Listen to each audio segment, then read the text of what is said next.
Hey everybody, it's Peter, and this is the Honda CBR500R, and this is a bike that I have not kept up with, and I'm actually very shocked at what Honda has done to keep this bike competitive and make it a standout and even make it top of class in many, many ways. So again, why haven't I checked this bike out? Because up until now, I haven't been able to film Honda, but I want to thank Riverview Honda for giving me complete access to their entire vehicle lineup, because if you have questions, I get to come back to these bikes again and again and again, and this one is one I should have come back to earlier. If you haven't checked out a CBR500 in a while, there's a lot to learn. So what we're gonna do in this review is we're gonna go through and show you things that the other videos aren't showing you. We're gonna start from the front wheel, gonna work our way back, we're gonna talk about things that probably other people aren't talking about, then we're gonna show you the dash, and we're gonna talk about if it's right for you. So, let's get going with this review, but real quick, if you haven't subscribed, all that, obviously that's important. If you're into motorcycles at all, there's gonna be all kinds of power sports on this channel. But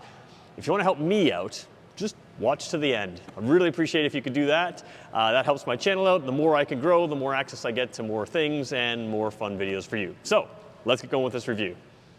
So let's first place this in the class because it's interesting. A lot of people will place the Ninja 400, which became the Ninja 500, which is still less CCs than this, but we'll talk about all that. Everybody overrates their 500 bikes.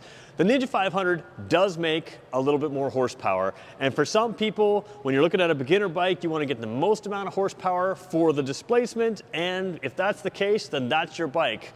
That's where I got things wrong, because horsepower matters if you're running at peak RPM, like the top end of your RPM range, and you want to stay there. If you're on a racetrack, horsepower matters. If you're driving around town and you're not going to the racetrack, horsepower still matters, but not to the extent that it could. And what Honda has done is recognize, hey, we're not going to win the horsepower battle right now, so we're going to win in just about every other way. So I always start with the front wheel in my videos, and there's never been a more important bike to start on the front wheel, because although this is an entry-level bike, this thing stands out from those other bikes in its class in a big, big way, and it justifies its price. So I always say, if you've never seen my videos before, you have to start at the front wheel, or I like to start at the front wheel, because it tells you the manufacturer's intent. And when we talk about what the manufacturer intended with this bike, it is confusing, because this looks like, as a 500R, it looks like it's that regular entry-level bike sort of competitor. But you have everything here that does not say beginner bike, does not say entry-level bike. And I'm gonna start with the tires. I really wanna pump these tires up, which is a poor metaphor, I just realized that, but leave me a like if you hate the metaphor.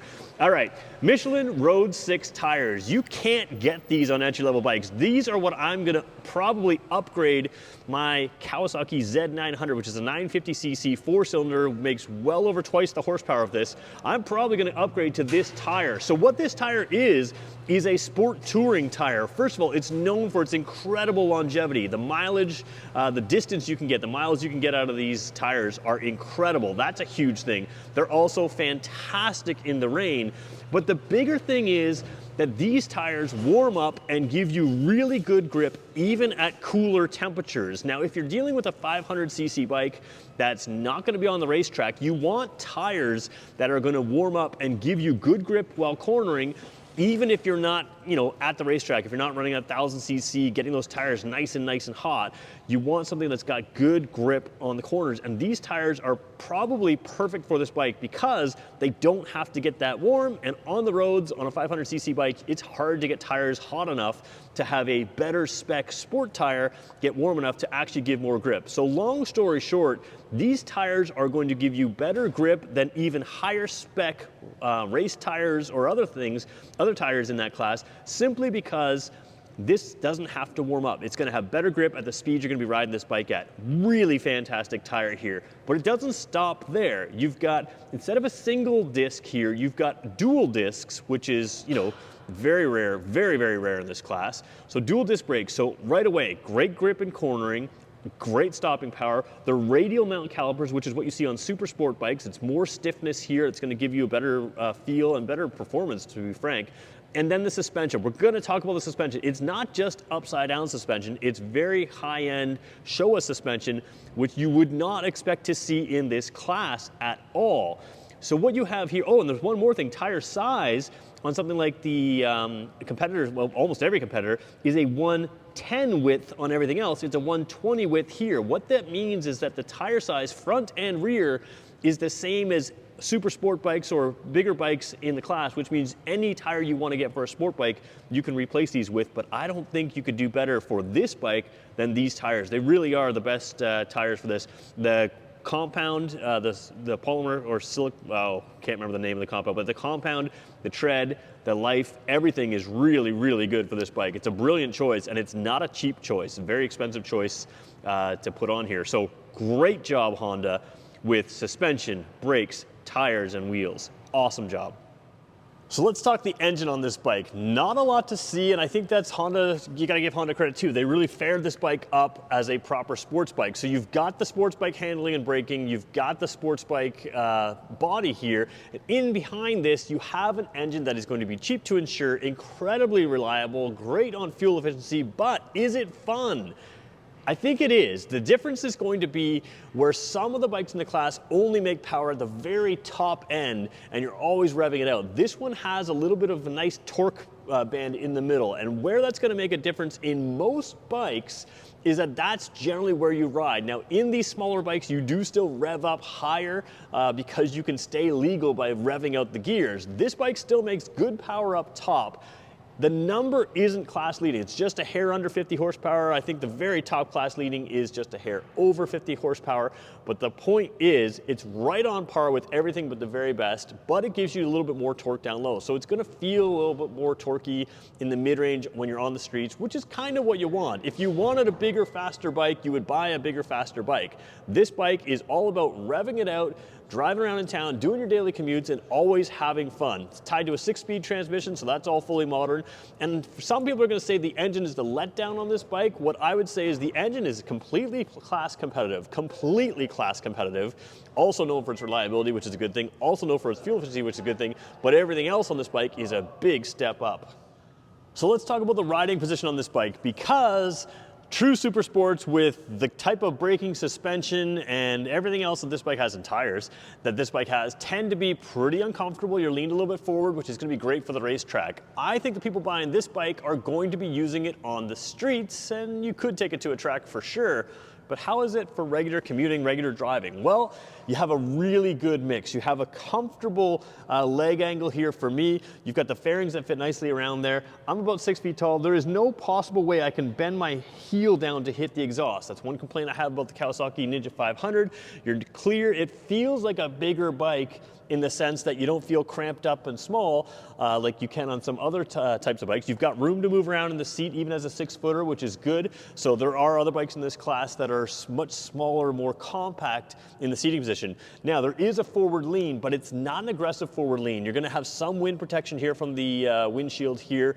You could obviously get taller windshields probably from the aftermarket. I haven't checked if you can get one from Honda. You can get in a tuck position. The tank is shaped very well to get you in that tuck position. When you do that, your mirrors are out on the fairing, so you still have full view of your mirrors with the fairing mount.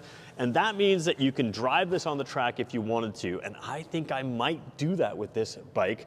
But around town, although it looks like there's some weight on my hands, it's a very balanced, comfortable position. I don't think I would get uncomfortable at all. It's maybe a little sportier than a couple of the other bikes in this class, but to me, it's no more uncomfortable in any way. So, nice riding position, very easy to get to the controls. The shifter here, same thing. I can easily get to the shifter. It's a good angle, everything. And again, as a 6-footer, I'm easily flat footing. So if you're shorter than me, that's totally fine. There's a slight forward angle to the seat, but it's not one that jams you in the tank or anything like that. It just keeps you balanced in this position. So I'm fine with the seating position, probably a hair more aggressive than a couple of the other bikes there, but that to me kind of fits its more sporting character, and by no means is it uncomfortable. Take a look at the rear of the bike. Let's just come up to the rear seat there. This seat is, actually the angle I'm filming at makes it look way worse than it does. Every other angle except for the very angle I'm filming at looks like it's sort of spaced out there. It's a decent sized seat. It's not something you're gonna want to take a passenger on for long tours, but you can get around town if you want. What I was surprised is there is a little bit of space underneath there. So you can make use of a little bit of space to put some basics in there if you needed to. Like I said, a little more spacious than some bikes back there. You've got a pretty cool, I know a lot of people want to put fender eliminator on these bikes, but pretty cool kind of steel, stainless steel, maybe aluminum aluminum look type metal anyways, connection for your license and your lighting and all that kind of stuff. Actually, just your signals, because the brake light is up taller right there. I want to show you the tires here. The exhaust, I guess, is worth noting. It's a dual outlet exhaust, so it looks like a bigger bike rather than a single outlet. And I just want to show you the tires here. The tread here is very deep, it's very good, so that's going to give you that great rain performance. You've got a little bit more slickish edge, a lot less tread on the edges there, so again, when you lean over, you've got a lot of rubber on the road. But not only is it known for its tread design, like I said, the compound there is going to give you great traction in wet and in dry. But again, the biggest thing here is literally the size. It is bigger than competitors in its class. It's a 160 width tire, so that's a lot of bikes in this class, 150, even 140 width. So you've got, again, proper sizing to get proper tires wherever way you want. And again, that little bit more width gives you that ability to have literally any tire size that you want. Again, nice size disc brake down there as well, and just a very good look here. Now there's one little quirk that you Honda CBR people are gonna have to tell me what this is. I don't know, so I want you to tell me. All right, so just to give you a sense of where I am, I'm filming wide angle for a second, which can skew the views on the side, but there's below the tank, there is something down right in the center of your screen, which we'll zoom all the way into. See that little hook right there? I don't know what that's for. I'm wondering if it's to maybe hook up a tank bag or something. There's one on either side, so maybe I'm crazy, but I don't know if that's something to hook up luggage or a tank. So you guys who are CBR500 experts, clearly I'm not, I don't know what that hook's for. I see it on both sides. It seems pretty securely mounted, so maybe it's for a tank bag, and that makes this bike a little bit more practical by being able to have a solid mount instead of just a magnetic mount. So taking a look at the dash of this motorcycle, let's turn the key on there, and you can see that nice crisp Honda logo come up there. Again, no dash shows as well on camera as it does in person. Now, as I'm filming this, and I may be able to tweak this in the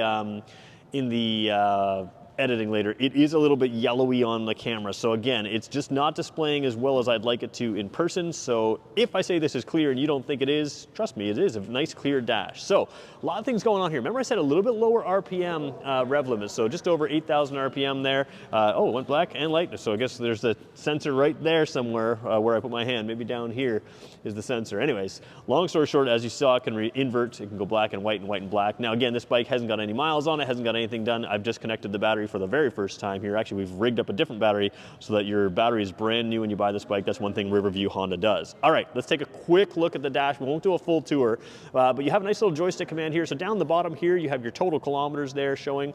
You also have fuel efficiency there, and there's a bar graph as well as sort of the number there. And then you also have trip A, trip B, and that's it there. But there is a menu to the side here, which we can pull out that tray, and there's a lot of things we can do. Distance to empty, there's some settings in here, and also just sort of some setting up of the dash in various ways. So we're gonna go to the settings just to show you really quickly. If I can go in there we go.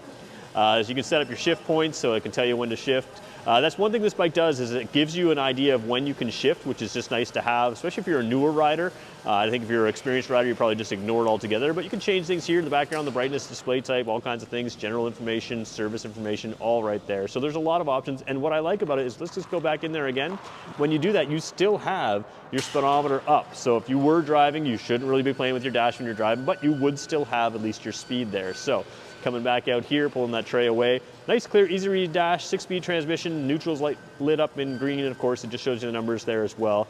So again, the only difference is a little bit lower rev range than some of the competitors, and that's again because this bike's built to have sort of a lot of power in that mid-range rather than the peak full-out horsepower, but it still makes good horsepower up top. So there's the basics of your dash. We can show you a little bit more of that later. Let's show you the front lights on this while we're here, and then we'll go around and talk about, is this bike right for you? So big zoomed in look here does sort of dim the marker lights, the signal lights here. One thing worth pointing out is you do have the little marker lights here as well as your headlights. It's one thing I like. I realized I forgot to show you the controls, so we're gonna go back and show you that right now, but high quality lighting with the dual headlights, so if we can get that in there, and then also the dual marker lights. That's a good safety sort of setup there on the front. All right, we forgot to show you the controls. Let's show you the controls right now.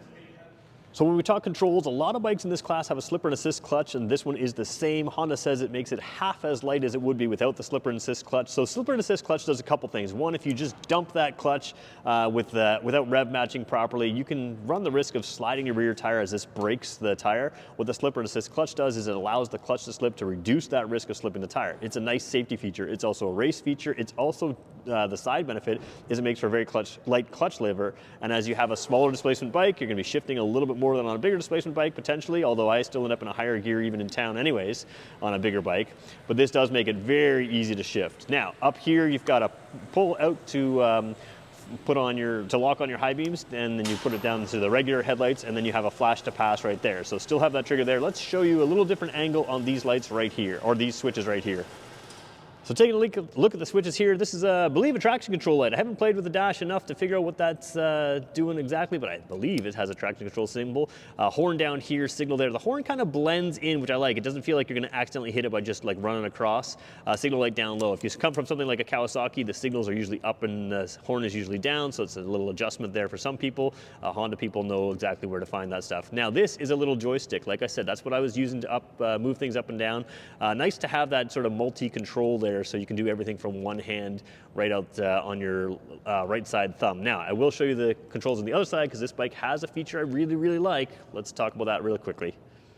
This is such a little simple thing. It has a start kill switch here, has a start button there, but it has a big hazard lights there, which you can leave locked on. I think hazard lights are really nice to have on any kind of bike, and just allows you to kind of stop, be a little more visible, get a little more visibility, especially from behind if you need to. So very nice to have that. Now, we talked about suspension, and I said it was higher end Showa suspension. Let's just show you what you've got here. It's not adjustable, which I'm not going to criticize it too much for, but it's the Showa SFF BP shocks. Big piston, I can't remember the name off the top of my head. This is what happens when you try to memorize everything.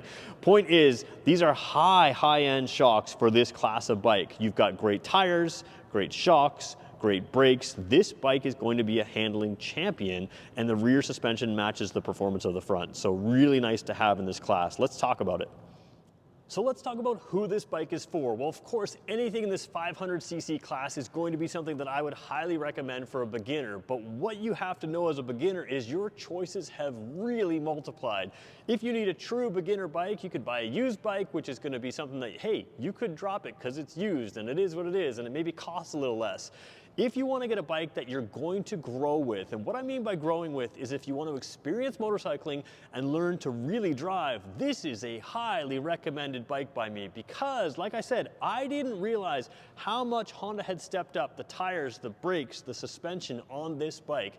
Yes, the engine is beginner friendly. If you are a speed freak, you're going to want to move on from this bike, but I think this bike will hold its value well. One, because it's a Honda. Two, because it's just going to be reliable. But three, because an experienced rider like me would love a bike like this in order to have something that has higher end components without a whole lot of extra money, because you can rev this thing out in town, but you can still have a lot of fun with it and have that big performance bike feel with great tires, brakes, and suspension. All of those things matter to me more than the engine, and I know that's an unpopular opinion, but I think if you want to enjoy motorcycling, that's what you have to look at. So if you want this bike as a beginner, it's going to make sense. If you want this bike as an experienced rider, you're getting a really high quality components, especially when it comes to the things that matter. And as long as you understand, hey, this isn't the fastest motorcycle in the world, that's going to make you'll be perfectly suited to this bike because it will be fun. This thing impressed me. It's way better than I thought. And there are other bikes with decent quality suspension in this class. They can be insurance rated much differently. They can be less reliable brands. This is really kind of the whole package all in one if you want to stay with something that is cheap to insure, that is fuel efficient, and that is something that you can really rev out and really drive hard through town. Remember, it's always more fun to drive a slow vehicle fast than a fast vehicle slowly. That's where this one's really going to shine. You're really going to be able to keep up with bigger bikes in corners, and it's got the components to match. So there's my take on this one. This is a 2024 model. When the 2025 arrives, we're going to come back and talk about that as well. So if you have questions that I didn't cover here, make sure you stay tuned. And if you made it this far, yeah, hit the subscribe button. We're going to cover a lot more things in this channel. If you want to see this bike in person right now, sitting here at Riverview Honda, you can come check it out. Thanks everybody for watching. We'll talk to you in the next one.